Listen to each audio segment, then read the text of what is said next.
예, 하나님 말씀 출애굽기 4장 18절 보시겠습니다.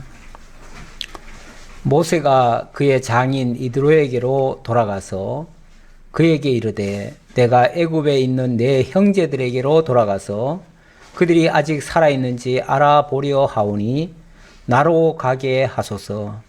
이드로가 모세에게 평안히 가라 하니라.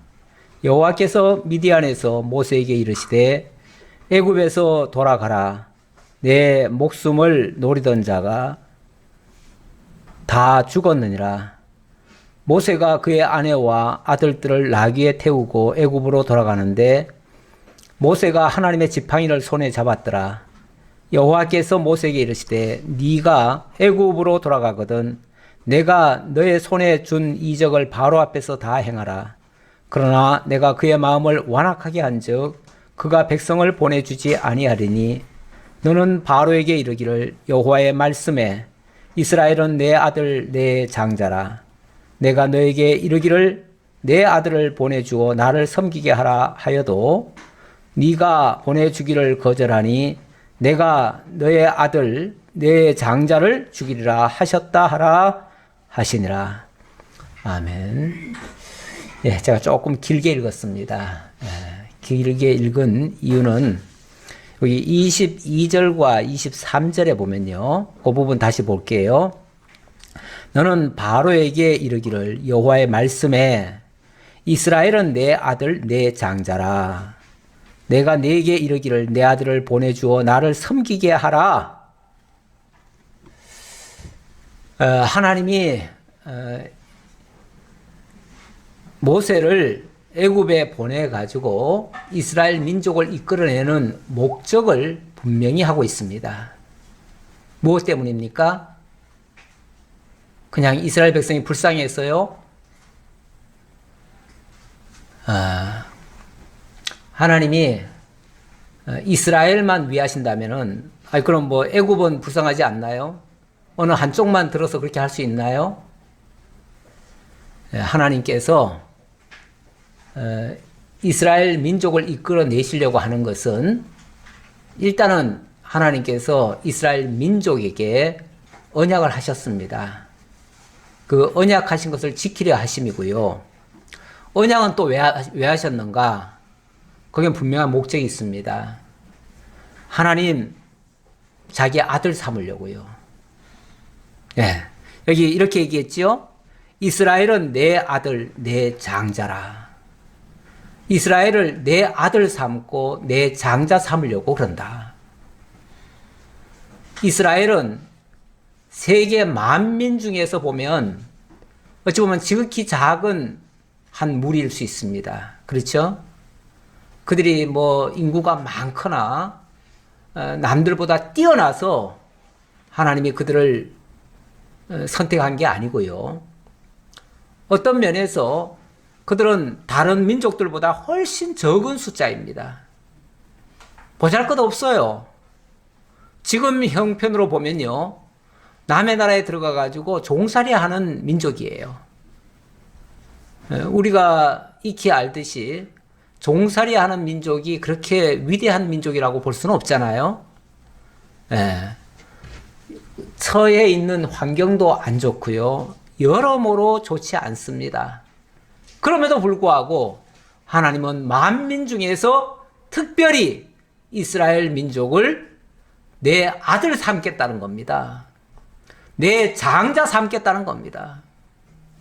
그리고 내 백성 삼겠다는 겁니다. 민족을 백성 삼고요. 그 백성을 내 아들로 등재시키고요. 그 중에서도 장자라고 하면 아들 중에서도 으뜸 아닙니까?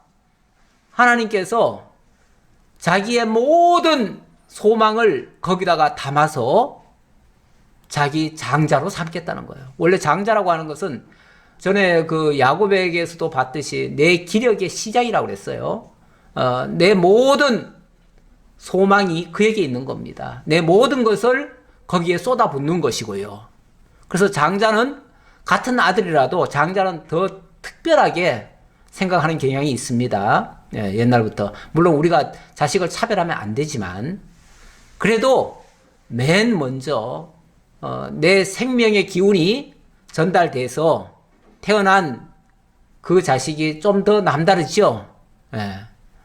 더 남다르게 더 귀하게 여기죠. 그러다 보니까 옛날에는 재산도 장자에게 더 줬어요. 그리고 그 대신 또 그 장자는 그 부모에게 효도할 책임이 있어요. 다른 아들보다도 배나 더 기업을 받기 때문에 배나 더 아버지를 섬겨야 될 의무도 주어지는 거예요. 하나님이 이스라엘을 만민 중에서 내 아들로 선택하고 내 백성 삼고 내 장자로 삼았다는 거는요, 나는 이 자식을 절대로 지금 저 종살이 하는 그 모습 그대로 보이지 않을 거야. 내가 반드시 건져낼 거야. 그래서 내 아들 삼을 거야. 나를 섬기는 자 만들 거야. 그 얘기예요. 그걸 일찍이 아브라함에게 약속을 했어요. 약속한 그것을 이루시려고 이제는 때가 됐으니 내 아들 진짜 삼을 거야.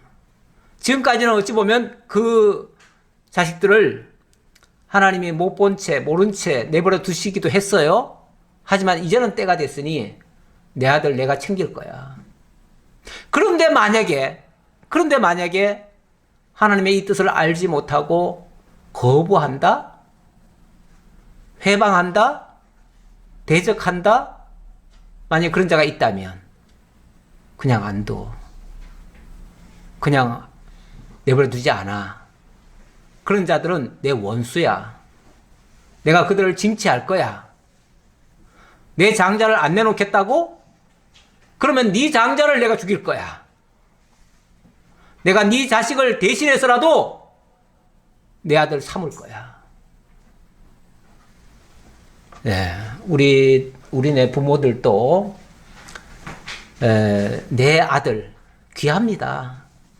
내 장자 더더욱 귀하게 여깁니다. 그 아들을 위해서라면 무슨 짓을 못 하겠어요? 내가 무슨 희생인들 못 치르겠어요? 어떤 희생을 치러서라도 반드시 내가 건지고 내가 지키고 내가 보호하겠다. 이 자식은 절대로 내가 내버려 두지 않아. 내가 지킬 거야. 이게 하나님의 의지예요. 그 의지를 지금 모세에게 밝히고 그 의지를 바로에게 전하라는 겁니다. 그래서 만약에 바로가 안 들으면 그럼 내가 네 아들을 죽일 거야. 네 아들을 죽여서라도 내 아들을 끄집어낼 거야. 이 얘기예요. 아주 확고한 하나님의 의지 표명이죠. 하나님이 하시는 일이요, 이 세상 만민 가운데 하나님이 예정한 자들, 당신의 아들 삼는 일을 지금도 하나님은 하고 계십니다. 어찌 보면 오늘날 우리가 그 속에 참여되었다는 것이 참으로 놀라운 일이죠. 우리 장로님 방금 기도한 것처럼 하나님이 우리를 아들 삼아서 당신의 자녀로 인정하시고 특별히 지키시고 보호하신다는 거, 어찌 보면 당연한 일입니다. 당연한 일이에요. 거기에 반대하는 자가 있다? 대적하는 자가 있다? 그러면 하나님의 원수인 거예요. 그 길을 가로막는 자가 있다? 하나님은 원수를 대하듯 그들을 대하실 거예요. 그래서 하나님의 자녀가 가는 길을 막을 수 없습니다. 하나님의 아들들이 하는 일들을 아무도 못 막습니다. 왜요? 하나님이 함께 하실 거니까요. 하나님의 지팡이가 함께 하실 거니까요. 그래서 모세에게 하나님의 지팡이를 들려주었습니다. 물론 하나님의 지팡이라고 해서 앞에 지금 20절에 보면 모세가 하나님의 지팡이를 손에 잡았더라 했는데, 하나님의 지팡이라고 해서 특별한 지팡이는 아니죠. 그냥 양치는 막대기예요. 양치는 막대기인데 하나님의 손에 들려지면, 하나님이 쓰시면 하나님의 지팡이가 되는 겁니다. 하나님의 지팡이가 되는 순간 그 지팡이는 나무 막대기가 아니라 하나님의 생명의 능력이 거기에 함께합니다. 그럼 못하는 일이 없습니다. 모세는 내가 나이도 많고요. 그리고 애굽에는 나를 죽이려는 세력도 있고요. 이래서 못 가고요. 저래서 못 가고요. 나는 입도 뻣뻣하고요. 둔하고요. 아무것도 못해요. 이렇게 말했지만 하나님께서는 너에게 하나님의 지팡이가 있다. 다시 말하면 내가 너와 함께하고 있다. 마른 막대기라도 쓸 수 있다. 네가 마른 막대기라도 내가 쓸 수 있다. 아무리 큰 대적이라도 하나님의 막대기가 가는 곳마다 하나님의 역사가 있다. 이걸 보여주시는 거예요. 이렇게 말씀하시고 하나님이 만반의 준비를 다 해놓으니까 그제서야 모세가 이제 더 이상 변명할 게 없습니다. 변명할 게 없어요. 그래서 예, 알겠습니다. 가지요. 그래 놓고 18절 모세가 그의 장인 이드로에게로 돌아가서 그에게 이르되 내가 애굽에 있는 내 형제들에게로 돌아가서 그들이 아직 살아있는지 알아보려 하오니 나로 가게 하소서. 이드로가 모세에게 평안히 가라 하니라. 이제 모세가 하나님의 말씀에 순종하는 것 같지요? 순종하는 것 같지요? 네. 순종하려고 이제 장인을 찾아가서 장인에게 제가 애굽에 있는 내 형제들을 가서 안부를 좀 보고 오려고 합니다. 그러니 보내주세요 라고 얘기를 합니다. 하나님이 모세에게 명하셨으면 예 알겠습니다 라고 하고 그냥 출발하는 게 맞기는 맞는데 장인에게 가서 허락을 받네요. 뭐 인간적으로 그럴 수 있겠다. 허락 받아야지. 하나님의 일을 한다지만은 사람의 허락도 필요하지. 이렇게 생각할 수도 있어요. 넓게 생각할 수도 있는데 저는 이것도 좀 머뭇거림이라고 봅니다. 머뭇거림이라고 봅니다. 왜냐하면 19절에 바로 하나님이 말씀하시죠. 여호와께서 미디안에서 모세에게 이르시되 애굽으로 돌아가라. 네 목숨을 노리던 자가 다 죽었느니라. 하나님이 이 말씀을 또 하십니다. 애굽으로 돌아가라. 이 말은 지금 모세가 지금 어디 있다는 겁니까? 모세 위치가? 애굽 쪽이 아니라 그 반대쪽에 있다는 거예요. 미디안 쪽으로 가 있다는 얘기예요. 미디안 쪽에 지금 장인이 있어요. 쉽게 말하면 장인한테 가가지고 제가 허락받고 갈게요. 이 얘기죠. 우리 예수님이 제자들을 선택할 때 너는 나를 따르라 하니까 모든 사람이 다 따랐나요? 아니에요. 어떤 사람은 나는 아버지한테 가서 허락받고 올게요. 어떤 사람은 나는 아버지가 돌아가셨는데 아버지 장사 지내고 갈게요. 어떤 사람은 나 지금 일하던 게 있는데 그거 마치고 갈게요. 뭐 그렇게 말이 많아요. 그렇죠? 다 합당치 않다고 그랬습니다. 다 합당치 않다. 하나님의 부르심에 예 하고 따르는 게 합당하지. 저 이거 하고 갈게요. 저거 하고 갈게요 하는 거는 자꾸 차일피일 미루는 거예요. 기회만 되면은 돌아가려고 하는 뜻이에요. 그게 온전한 순종이라고 볼 수는 없어요. 물론 그렇다고 제가 모세를 비난하는 건 아닙니다. 아니 우리가 무슨 엄청난 일을 지금 하나님이 하시는데 예 알겠습니다. 이렇게 처음부터 믿음이 아주 그렇게 썩 좋은 사람이 어디 있어요? 없지요. 그러니까 제가 이해는 다 합니다. 하지만 이거를 모세의 순종이라 얘기할 수는 없다. 그 얘기를 얘기하는 거예요. 인간의 그 연약성이 여기도 배어 있다. 그러니까 자꾸만 머뭇거리는 거예요. 그리고 장인한테 가서 허락을 받는데 허락도 또 어떻게 받습니까? 하나님이 저보고 애굽 데려가서 하나님의 백성 이스라엘을 건지라고 하십니다. 그래서 저는 가야 됩니다. 이렇게 말하는 게 아니라 통보가 아니라 어떻게 말하죠? 애굽에 있는 내 형제들 좀 돌아보고 그들 안부 좀 보고 올게요. 지금 하나님의 말씀을 순종하겠다는 겁니까? 아니면 자기가 지금 형제들이 궁금해서 그 형제들을 보고 오겠다는 얘기입니까? 후자지요?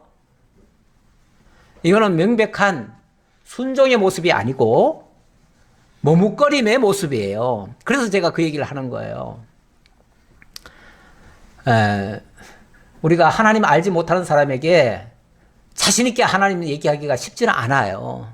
저도 어렸을 때 우리 동네에서 예수 믿는 사람이 딱 두 사람밖에 없었어요. 우리 학교 전체에서 두 사람밖에 없었어요. 뭐 학교 애들은 많지는 않았지만 그래도 거기서 두 사람밖에 없어가지고 제가 예수 믿는다, 교회 다닌다 소리를 못했어요. 그리고 점심때 되면 도시락을 까먹어야 되는데 원래는 교회에서 기도하고 먹으라 그러는데 기도를 못했어요. 그래서 안 볼 때 몰래 하고 살짝 하고 그리고 밥 먹었어요. 그만큼 자신이 없는 거죠. 우리가 하나님 안 믿는 사람에게 하나님 얘기하기도 쉽지 않고요. 참 머뭇거려집니다. 그건 인지상정이에요. 하나님 잘 모를 때니까 그래요. 근데 하나님 알고 나서도 계속 그러면 안 되는 거겠죠. 하나님 제대로 알고 하나님에 대한 확신이 있고 하나님 나와 함께 하신다는 걸 확실히 알면 우리가 담대할 필요가 있어요. 그래서 나 하나님 믿는 사람이다 라는 것도 사실은 밝힐 필요도 있고요. 그래야 우리의 복음이 전달될 수도 있고 나를 통해서 뭔가 하나님의 역사가 나타날 수도 있을 텐데 계속 이렇게 자꾸 소극적으로 가면요. 내가 하나님 믿는 사람이라는 말도 못하지. 뭐 복음을 어떻게 전하겠어요? 그러면 나를 통해서 하나님이 증거하고자 하는 일들이 하나도 안 일어나요. 하나님의 역사가 쉽게 말해서 내게서 안 일어나는 거예요. 그러니까 우리는 때때로 담대할 필요가 있는데 모세도 역시 처음에는 이렇게 담대하지 못했다. 하지만 하나님께서 이런 연약한 자를 하나님이 강하게 만들어 가신다. 이 정도로 이제 이해하면 되고 우리도 마찬가지로 하나님에 대한 더 확신이 있을 때는 가능할 수도 있다. 그 정도로 이해하시면 되겠습니다. 자, 어쨌든 하나님이 자꾸 모세가 머뭇거리니까 빨리 애굽으로 돌아가. 그 얘기죠. 애굽으로 돌아가. 왜 미디안 쪽으로 가고 있어? 애굽으로 돌아가. 그 얘기죠. 그러면서 네 목숨을 노리던 자가 다 죽었느니라. 이 말도 왜 할까요? 모세는 애굽에 내려가길 두려워하고 있어요. 왜? 자기가 거기서 살인하고 도망쳐 나왔잖아요. 그러니까 거기 내려가면 틀림없이 자기를 잡아다가 죽일 것이다. 이런 지금 생각을 하고 있는 거예요. 어찌 보면 피해자 의식이 있는 거예요. 그러니까 거기 가지를 못하는 거예요. 그런데 하나님 뭐라고 그러냐면 걱정하지 마. 너 죽이려고 하던 자들 이미 다 죽었어. 그러니까 널 대적할 사람 아무도 없어. 내가 이미 다 손봐놨으니까 쉽게 말하면 너는 그냥 가기만 하면 돼. 그 얘기죠. 근데 우리는 하나님이 그렇게 정말 우리에게 확신을 주고 믿음을 줘도 우리는 쉽게 믿기가 힘들어요. 그래서 믿는다는 게 쉬운 게 아니에요. 원래가 쉽질 않아요. 얼마나 의심 많고 얼마나 우리가 정말 계산적인데요. 계산해보고 믿을만 하면 믿어주고 그렇지 않으면 안 믿고 그게 우리들 생각이에요. 예. 모세도 사실은 그랬다는 거예요. 그러니까 자꾸 머뭇거리니까 하나님이 다그치는 거예요. 빨리 가라. 예. 다그쳤어요. 그제서야 20절 모세가 그의 아내와 아들들을 나귀에 태우고 애굽으로 돌아가는데 모세가 하나님의 지팡이를 손에 잡았더라. 그제서야 이제 발걸음을 옮기는 겁니다. 애굽 쪽으로. 이제부터 발걸음을 이제 애굽 쪽으로 옮기는 거예요. 옮기는데 처자식을 다 데리고 갑니다. 데려가는데 모세에게 들려진 거라고는 그냥 지팡이 하나밖에 없었다. 그 얘기예요. 지팡이 하나밖에 없었다. 근데 그게 하나님의 지팡이라고 성경에 기록이 되어 있네요. 그러니까 비록 지팡이 하나 보잘것 없지만 거기에는 하나님이 함께 하고 계시다. 고로 이 지팡이만 믿고 가면 거칠 거 없다. 그 얘기죠. 막말로 앞에 뭐 무서운 게 나타나면 지팡이 내밀면 되죠. 앞으로도 보니까 지팡이만 내밀니까 막 홍해도 갈라졌잖아요. 뭐 하늘을 향하면 막 하늘이 시커머지고 우박이 내리고 온갖 재앙들이 다 쏟아지고 지팡이만 내밀면 다 돼요. 안 되는 게 하나도 없어요. 앞으로 그렇게 할 거예요. 그래서 이 지팡이 보잘것 없어 보이지만 하나님이 함께 하시면 무서울 게 없는 도구인 거죠. 여호와께서 모세에게 이르시되 네가 애굽으로 돌아가거든 내가 너의 손에 준 이적을 바로 앞에서 다 행하라. 그러나 내가 그의 마음을 완악하게 한즉 그가 백성을 보내주지 아니하리니. 네가 내려가거든 이거 써라 그 얘기죠. 써라. 지금 하나님의 지팡이를 주었다라고 하면서 네가 애굽에 내려가면 이 지팡이 반드시 써 그 얘기죠. 사람들이 하나님께 엄청난 걸 받았음에도 불구하고 그걸 활용을 못하는 경우도 참 많습니다. 생각이 안 나서도 못할 수 있고요. 믿음이 없어서 못할 수도 있고요. 뭐 믿음이 없으니까 그러겠죠. 확신이 없으면 못 쓰는 거죠. 뭐 예를 들어서 막 대적이 온다. 어떻게 이렇게만 나오지. 이 지팡이 내밀 생각을 못하는 거죠. 근데 지팡이만 내밀면 해결되는데 정작 이 지팡이의 가치를 모르면 못 쓰는 거죠. 우리가 그런 경우 많지요? 우리가 예수 믿어요. 믿음의 권세가 얼마나 큰데요. 하나님이 함께 하시는 하나님의 아들 자녀에 되는 권세를 주셨다는데 하나님의 자녀를 칭할 때 그 믿는 자들에게는 자녀가 되는 권세를 주셨다 이런 표현 쓰죠. 이 자녀의 권세가 얼마나 큰데요. 여러분 왕의 자녀 권세가 얼마나 큰데요. 그렇죠? 어떤 사람은 국회의원 자녀의 권세도 대단히 커가지고 엄청 부리더라고요. 왕의 자녀 권세는요 대단합니다. 하나님의 자녀 권세는요 세상이 감당치 못할 능력이 있는 자예요. 사실은. 그런데 우리가 그걸 못 느껴요. 못 느끼니까 못 사용하는 거예요. 근데 사용하면 돼요. 그냥 믿고 사용하면 돼요. 그냥. 그래서 믿음으로 모든 것이 가능하다라고 사실은 얘기하는데 우리는 가능하지 않은 줄로 알고 사용을 못하는 경우가 많지요. 자, 그래서 하나님은 다 행하라고 합니다. 그런데 그러나가 나오지요. 그러나는 꼭 반전이 있죠. 자, 행하라. 그런데 해도 어떻게 될 거다? 바로가 안 들을 거다 이 얘기예요. 네가 그렇게 지팡이를 사용해도 이적을 베풀어도 바로는 네 말 안 들을 거야. 근데 안 들을 걸 왜 하라고 하죠? 우리는 하나님이 명하시면 무조건 다 되는 줄로만 생각하는데 하나님이 안 되게도 하라고 하셔요. 안 되게도. 그러니까 하나님의 명령이니까 무조건 될 거다. 아니 하나님이 안 되게 하시려고 명하실 수도 있어요. 그러니까 하나님의 의도가 있고 무엇보다 궁극적인 하나님의 목적이 있어요. 그러면 궁극에 이르러서는 되게 할 거예요. 그러면 궁극에 이르러서 될 것이지만 과정상으로는 안 되는 것도 많아요. 그러면 과정상이 안 되면 안 되는 건가요? 과정상 안 되면 실패인가요? 물론 작은 실패이겠지요. 그러나 궁극에 가서 예를 들어서 9번까지 실패를 해도 마지막 10번째 성공을 하면 결국은 9가지는 다 실패였나요? 성공을 위한 징검다리였죠. 이것이 있었기에 성공이 된 거죠. 그렇다면 결과적으로는 그 9번의 실패는 실패가 아니고 성공을 위한 발걸음이었어요. 그러니까 그거는 성공인 거죠. 결과적으로는. 필요했던 거죠. 필요해서 하나님이 하게 하시는 일이에요. 뭐에 필요할까요? 그럴 때마다 하나님의 영광이 나타나요. 하나님의 능력이 나타나고 하나님의 간섭하심이 하나님의 지팡이임이 드러나요. 그러니 다시 말하면 하나님이 함께 하시는 걸 알려주기 위해서는 실패도 있어야 돼요. 실패할 때마다 하나님의 능력이 나타나니까요. 그렇죠? 그러니까 인간의 실패는 실패가 아니고 하나님의 영광을 보이시기 위한 섭리예요. 그래서 일부러 하나님은 바로를 완악하게 해가지고 안 듣게 할 거래요. 로마서 9장에 보면은 하나님이 바로를 완악하게 하신 이유를 분명히 얘기해요. 왜요? 뭐 하려고요?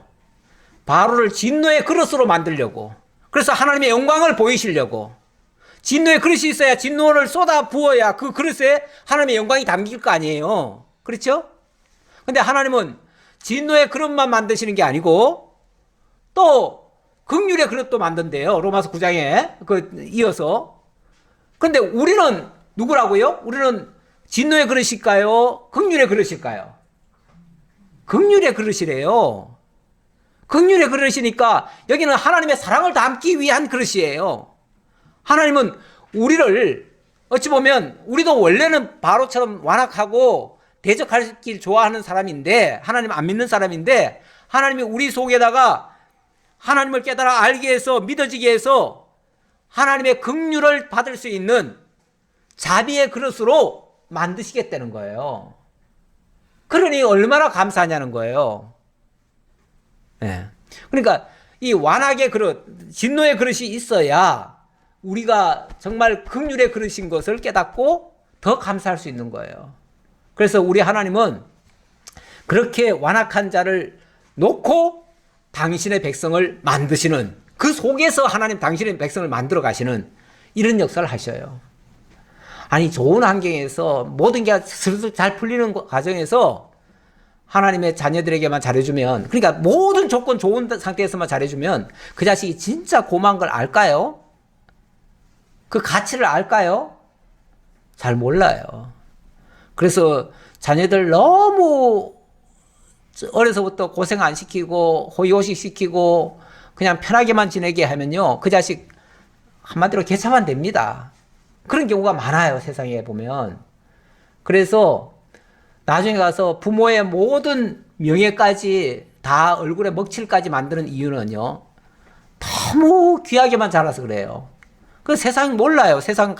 세상이 무서운 줄도 모르고 어떻게 살아야 되는지도 모르고 그저 그냥 아버지가 잘해줘가지고 모든 게 그냥 부족함이 없이 살아놓으니까 세상 무서운 줄 하나도 모르는 거예요.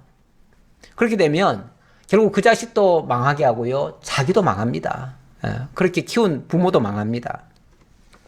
그래서 우리 하나님은요, 자기 백성 삼으실 때, 지금 자기 백성 삼는 프로젝트거든요. 하나님의 계획이거든요. 하나님이 내 백성을 내 장자로 만들어서 나를 섬기는 자로 만들겠다. 뭐 제사장 나라를 세우겠다. 뭐 이렇게도 말씀하시잖아요. 하나님이 자기 백성, 자기 아들 만들어서 그렇게 하실 건데, 그렇게 하시는 과정에 많은 난관이 깔려 있습니다. 그걸 통과해서 만들어 가시지 그냥 만들어 주지는 않아요. 절대. 하나님 이렇게 힘들게 구원해 놓고도 나중에 어디 보냅니까? 광야에 보내잖아요. 광야에 가서 얼마나 또 연단시킵니까? 40년간. 그러니까 하나님 철저하게 자기 백성을 훈련시키시는 하나님이지 그냥 오냐 좋게만 해주시는 분은 아니다. 그건 우리가 명심하셔야 돼요. 그래서 예수 믿고 나서 왜 이렇게 어려운 일이 많아? 그 정상 코스 바른 거예요. 그게 꼭 잘못된 게 아니고 정상 코스 바른 거예요. 오히려 안 믿는 사람은요, 그냥 정말 막 위하기만 하다가 끝나는 수도 있어요. 그런 사람은 고생 안 하고 살기도 해요. 근데 그거하고 비교하면 안 돼요. 우리는 하나님의 사람 만들려다 보니까 그런 과정 거치는 거예요. 그래서 당장은 예수 믿는 사람이 조금 어려울 수도 있어요. 그렇다고 예수 믿는다고 다 그렇게 어려운 게 아니고 그에 걸맞게 하나님은 다 믿음의 분량이라는 게 있다잖아요. 하나님이 각 사람의 믿음의 분량껏, 아직 어린데 그냥 이렇게 무거운 걸 막 짐지우지는 않아요. 어렸을 때는 어려운 자에게 맞게, 조금 장성하면 장성함에 맞게, 또 성숙하면 성숙함에 맞게 하나님이 연단하시기도 하고 이끌어 가시기도 해요. 더 큰 일도 맡기시고요. 자, 어쨌든 모세에게 이렇게 명하시면서도 바로가 안 들을 거다라는 걸 미리 알려줘요. 그래야 낙심을 하지 않습니다. 그거 모르면요, 한번 해놓고 아이고 하나님 말씀하신 대로 했는데 안 됐던데요. 그래 놓고는 진짜 하나님 살아 계신 거예요. 살아 계시면 이럴 수가 있어요. 이러고 따져요, 하나님한테. 근데 하나님 이래도 살아 계시고 저래도 살아 계십니다. 나 잘 안 해준다고 해서 하나님 안 살아 계신 거 아니에요. 자, 그러면서 너는 바로에게 이르기를, 요거 명심시켜라 그 말이죠. 바로에게 요거 강조해라. 내가 이것 때문에 내 백성 반드시 끌어낼 거야. 그 얘기예요. 그러면서 여호와의 말씀에 이스라엘은 내 아들 내 장자라. 이스라엘은 내 아들이야. 내 장자 할 거야. 장자 만들 거야. 그러니까 거기 손대면 안 돼. 해롭게 하면 안 돼. 내 아들 안 보내주면 안 돼. 이 얘기죠. 반드시 보내줘야 돼. 이렇게 말하라는 거예요. 그러면서 내가 너에게 이르기를 내 아들을 보내주어 나를 섬기게 하라. 내 아들 만드는 이유는 또 요거예요. 내 아들 만드는 이유는 나 섬기게 하려고. 그들로 하여금 섬김 받으시려고 하나님이 온 천하 모든 것이 다 당신의 피조물이고 당신이 지은 존재니까 다 영광을 돌리기를 할 거예요. 그러나 특별히 자기 백성을 뽑아서 세우시고 그들로 하여금 특별 섬김을 받으시겠다는 거예요. 그리고 특별 자녀로 대우하시겠다는 거예요. 부자 관계를 만드시겠다는 거예요. 그러니 이스라엘을 안 내보내면 안 되겠다 그 얘기죠. 하여도 그렇게 말해도 네가 보내주기를 거절하니 내가 너의 아들 너의 장자를 죽이리라 하셨다 하라 하시더라. 그런데 하나님이 벌써 그들이 안 보내줄 걸 뻔히 알잖아요. 그러니까 너 끝까지 안 보내주면 결국은 너 장자를 죽일 수밖에 없고 장자를 죽이고 나면 그때는 보내줄 거야 그 얘기예요. 보내줄 거야. 곱게 말할 때 보내주면 더 좋지요. 그렇죠? 근데 곱게 말할 때 안 들어주면 결국은 망하고 나서 들어줘야지요. 결국은 하나님의 뜻은 안 내줄 수 없어요. 근데 거역하는 자는 결국은 패망을 당할 수밖에 없지요.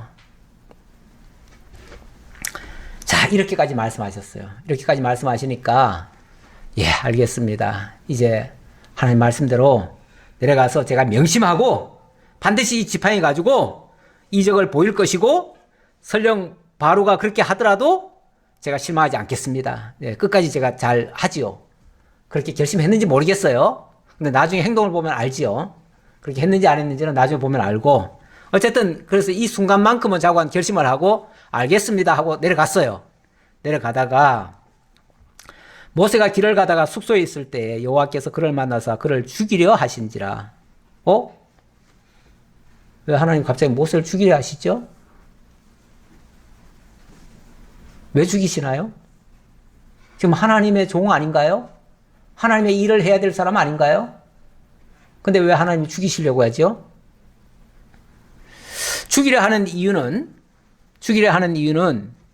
일단 그 뒤에 장면을 봐야 알겠네요.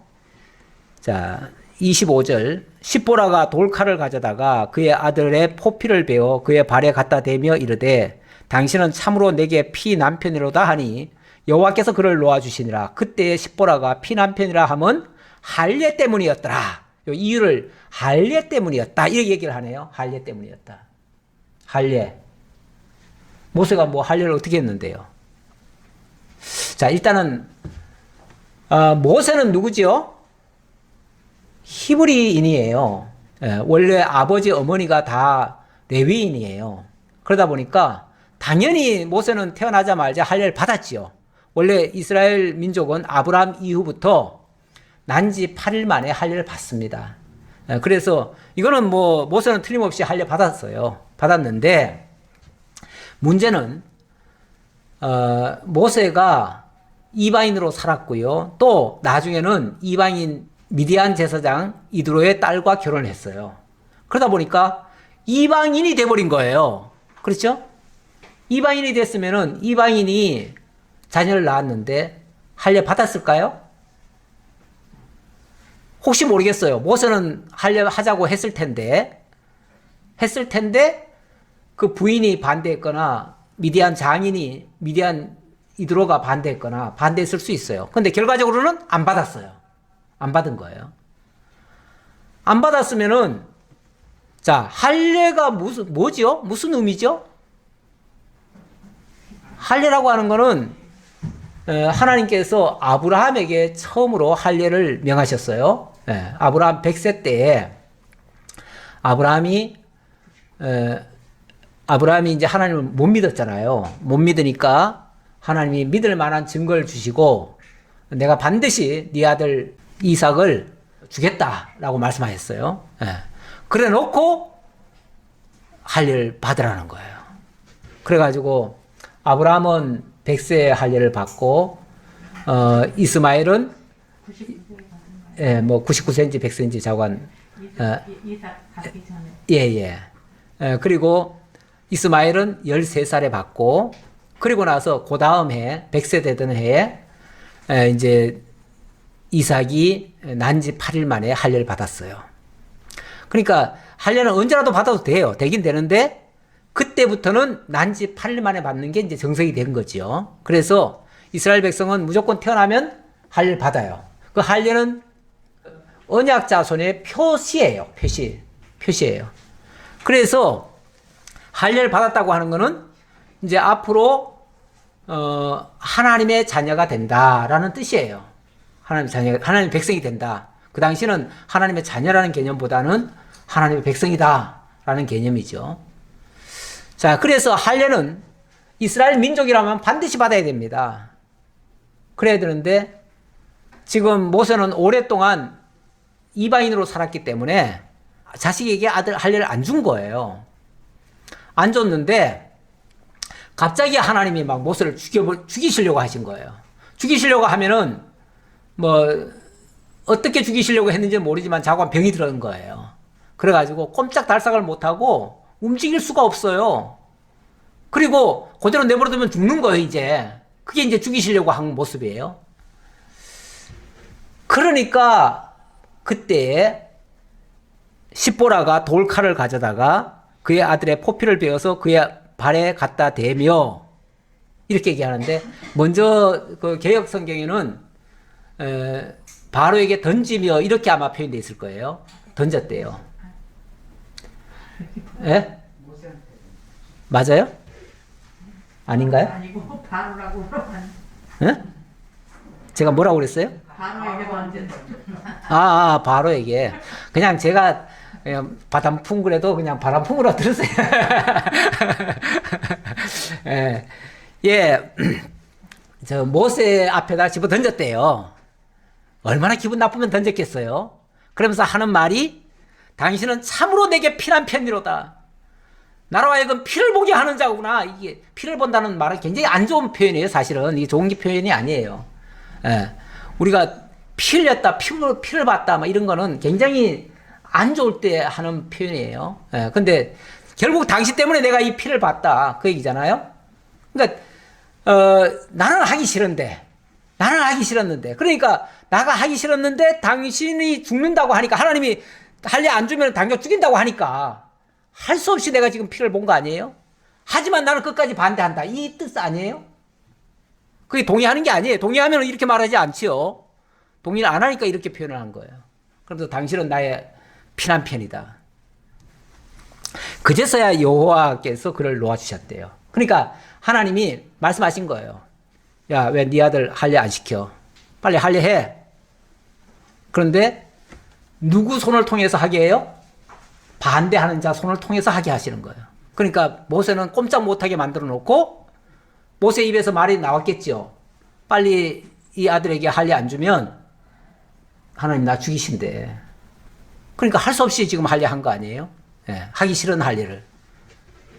하기 싫다는 거, 할례 하기 싫다는 거는 나는 이스라엘 백성 되기 싫다 그 소리잖아요. 나는 하나님 자녀 되기 싫다 그 말이잖아요. 원래 이스라엘 민족에게 나중에 할례를 법적으로 이렇게 명해놓고는 뭐라 그러냐면 할례를 행치 않는 자는 이스라엘 중에서 끊어지리라 이렇게 얘기를 해요. 끊어지리라. 끊어진다는 말은 이스라엘과 관계가 없고 하나님의 자녀와는 관계가 없다 그 얘기예요. 그러니까 반드시 하나님의 자녀가 되려면은 할례를 행해야 되는 거예요. 그럼 우리는 어떻게 해요? 우리 할례 다 받았나요? 오늘 할례 하나도 안 받았어요. 네. 그럼 어떻게 해요? 우리는 하나님의 백성 안 되겠네요? 예. 그래서 신약에 와서는 완전히 그 의미를 달리합니다. 쉽게 말하면 이 가죽, 몸에 육적 가죽만 벤다고 해서 할례냐? 오히려 이면적 유대인이 유대인이고 표면적 유대인은 유대인이 아니다. 그렇게도 얘기하죠. 로마서에서 그렇게 얘기를 하죠. 그리고 구약에도, 그러면 신약만 그렇고 구약은 안 그런가? 구약에서도 예레미야 4장에서 그런 얘기를 해요. 정말 우리는 할례 받았기 때문에 우리는 하나님의 백성이다라고 자부하는 자들에게 무슨 소리냐? 껍데기 할례 받았다고 그게 진짜 하나님 백성이냐? 너희 마음 가죽을 배워야 된다. 마음 가죽이라고 하는 거는 심령이 바뀌어야 된다 그 소리예요. 근본이 바뀌어야 된다. 생각이 바뀌어야 되고 근본 영이 바뀌어야 된다 그 소리예요. 그래서 완전히 탈바꿈이 되어져야 돼요. 근데 완전히 탈바꿈이 되어서 하나님의 자녀가 되는 그 방식이 결국은 할례인데 로마서에 와서는 그거를 이제 이면적 유대인이 유대인이다. 표면적 유대인이 유대인이 아니고 이면적 유대인이 유대인이다. 로마서 2장 28절 이하에 나오는 말입니다. 그러면서 할례는 마음에 할지니 영에 있고 율법 조문에 있지 아니할 것이라. 율법에 따른 할례가 아니라 이 마음이 완전히 바뀌어져야 된다. 영이 바뀌어져야 된다. 근본이 바뀌어져야 된다. 그리고 골로새서 2장 11절에서는 또 그 안에서 너희가 손으로 하지 아니한 할례를 받았으니 곧 육의 몸을 벗는 것이요 그리스도의 할례니라. 손으로 하지 아니한 할례를 받았다. 우리가 손으로 하지 아니한 할례는 바로 그리스도의 할례다. 결국 그리스도가 우리를 대신해서 온전한 할례 받으시고 그 손으로 하지 아니한 할례, 다시 말하면 믿음으로 우리가 거기에 참여하게 됐다. 그 얘기예요. 그래서 이제 우리는 믿음으로 할례에 참여한 겁니다. 그래서 요한 사도는 그렇게 얘기하죠. 요한 복음 1장 12절에 영접하는 자, 곧 그 이름을 믿는 자들에게는 하나님의 자녀가 되는 권세를 주셨으니, 하나님의 자녀가 되는 권세. 그러니까 우리가 하나님의 자녀로 이게 바뀌어지는 거예요. 바뀌어지는 과정이 결국은 할례인데, 그 할례라고 하는 그 과정이, 하나님의 자녀가 되는 과정이 믿음으로, 영접함으로, 그 이름을 믿는 자들 영접함으로 그렇게 바뀌어진다 그 얘기예요. 그러면서 이는 혈통으로나 육종으로나 사람의 뜻으로 나지 아니하고 오직 하나님께로부터 난 자들이니라. 이 껍데기 육적 할례로 되어지는 게 아니고 오직 하나님께로부터, 다시 말하면 믿음으로 거듭남으로 이렇게 되어진다 그 말이죠. 거듭남으로 하나님의 자녀가 되어진다. 그래서 이제는 이방인들에게 할례를 요구하지 않습니다. 이방인들은 예수를 믿으라고 하죠. 오직 믿음으로만 의롭게 된다.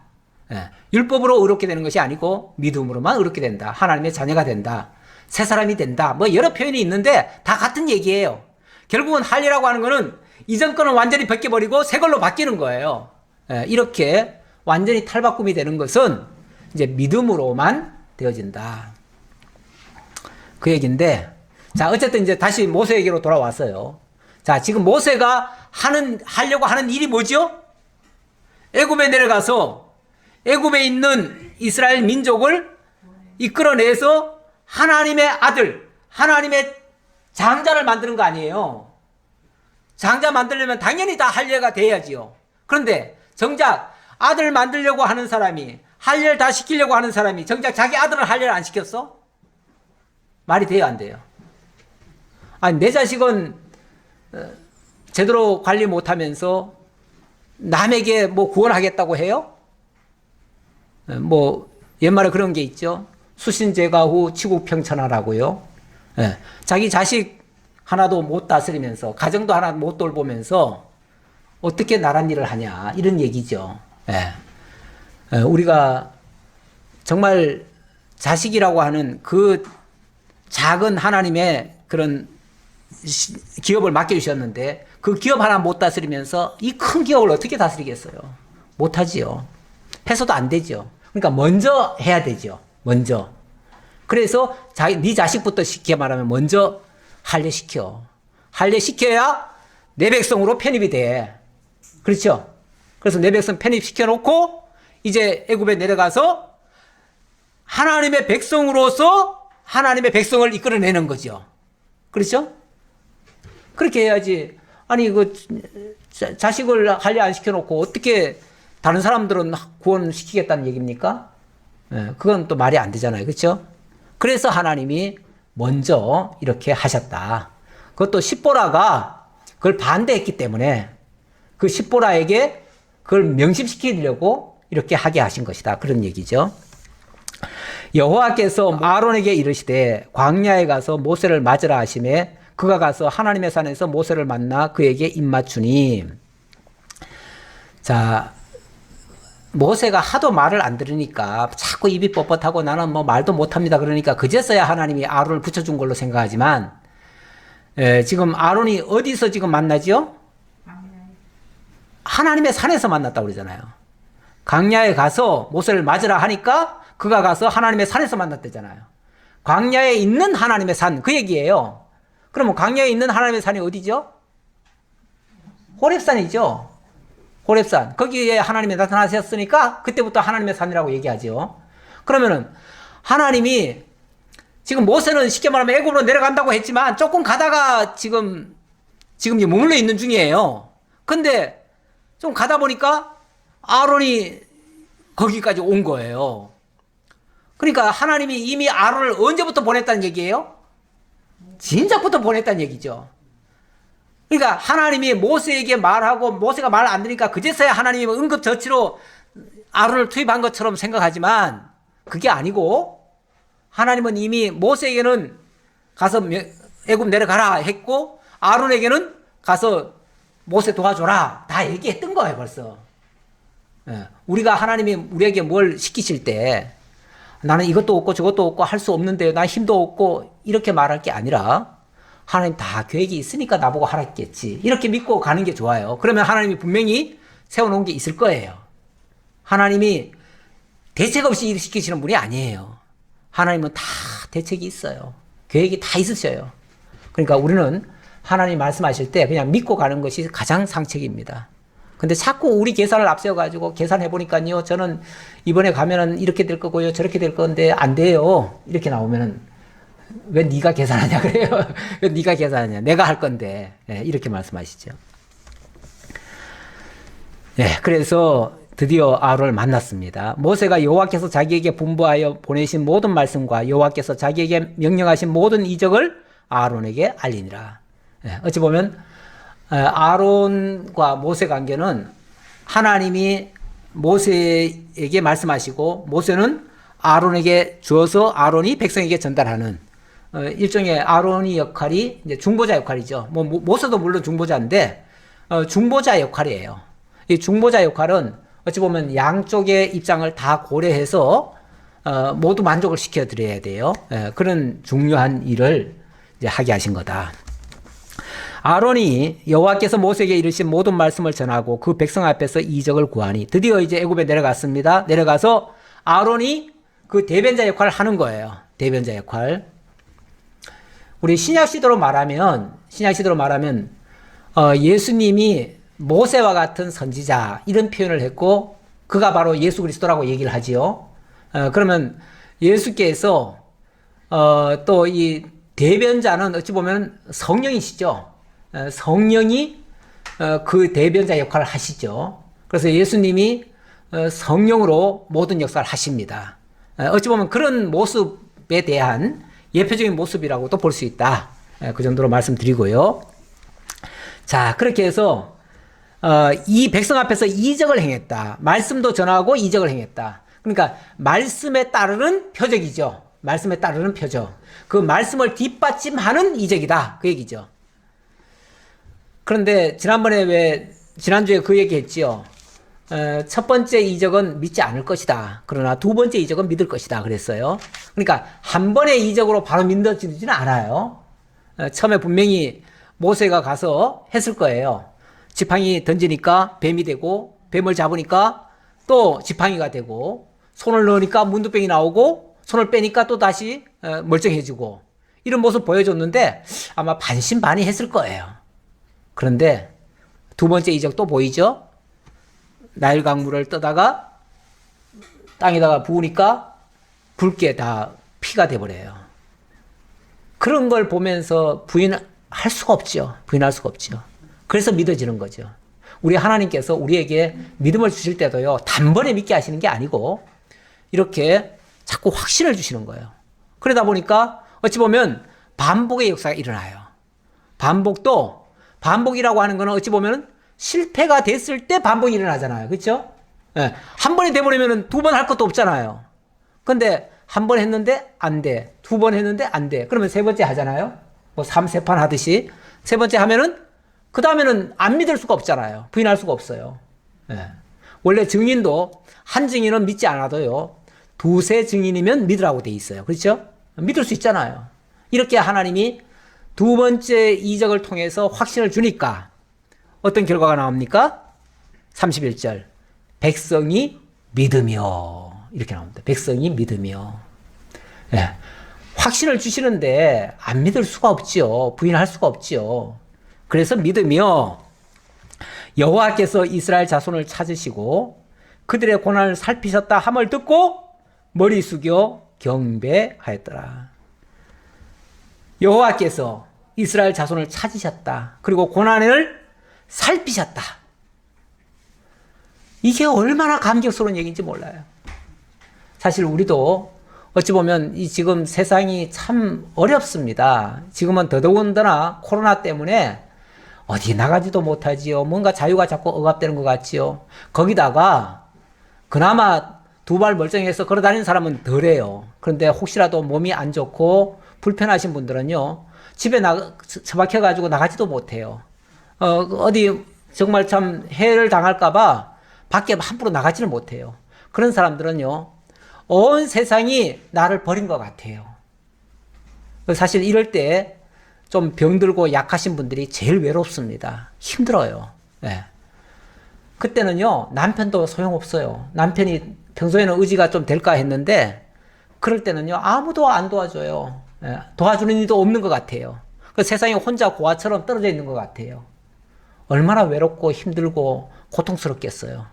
그런데 세상은 날 안 알아줘도, 아무도 날 위로 안 해도, 하나님이 우리를 찾고 계시다. 그리고 내 고난을 다 알아주고 계시다. 이 사실이 깨달아지면 얼마나 큰 위로가 되겠어요. 애굽 지하에서 지금 종살이 하느라고요. 맨날 죽을 지경이에요. 세상을 바라보면 까마득해요. 아무도 도와주는 이가 없어요. 근데 하나님이 다 보고 계시대요. 다 알고 계시대요. 그리고 우리를 반드시 끌어내서 자기 아들 삼아주시겠대요. 이 말씀 하나로도 다시 힘나지 않나요? 이거 하나면은 충분하지 않나요? 그러면 믿고 갈 수 있지 않나요? 하나님이 우리에게 그렇게 속삭이십니다. 혹시 세상에서 외롭고 힘들고 어렵다고 생각해도 하나님은 절대 날 안 버려.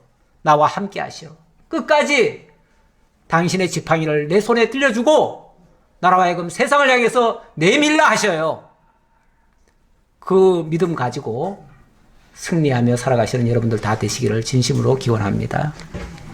아버지 하나님 감사합니다. 오늘도 저희에게 하나님의 살아계심을 알려주시고 하나님을 믿지 못할 때 방황하던 모세에게 더욱 확신을 주시고 또 모세의 말이 따르는 표적으로 인해서 온 백성들에게도 믿어지게 하시고 또 위로하게 하셨다는 사실을 깨달았습니다. 아버지 하나님, 오늘 살아가는 우리들에게도 하나님이 여전히 함께 하시고 떠나지 아니하시고 우리를 지켜보고 계시다는 사실을 저희들 명심하고 어떤 경우에도 낙심하지 않게 하옵소서. 사람은 의지할 것이 없지만 하나님만을 굳게 믿고 하나님의 자녀됨을 가지고 자녀의 권세를 사용하며 살아갈 수 있는 저희 모두가 되게 하옵소서. 이 시간 함께 참여하고 싶어도 여러 가지 사정에 의해서 참여하지 못한 성도들도 있습니다. 또 가정의 우환으로 말미암아 또 우울해 하시는 분들도 있을 수 있습니다. 아버지 하나님께서 위로하시고 우리 하나님 함께 하신다는 사실 기억하게 하시고 모든 자리 훌훌 털어내고 하나님 앞에 나올 수 있도록 하나님 역사해 주옵소서. 모든 것 감사드렸고 예수님 이름으로 기도하옵나이다. 아멘.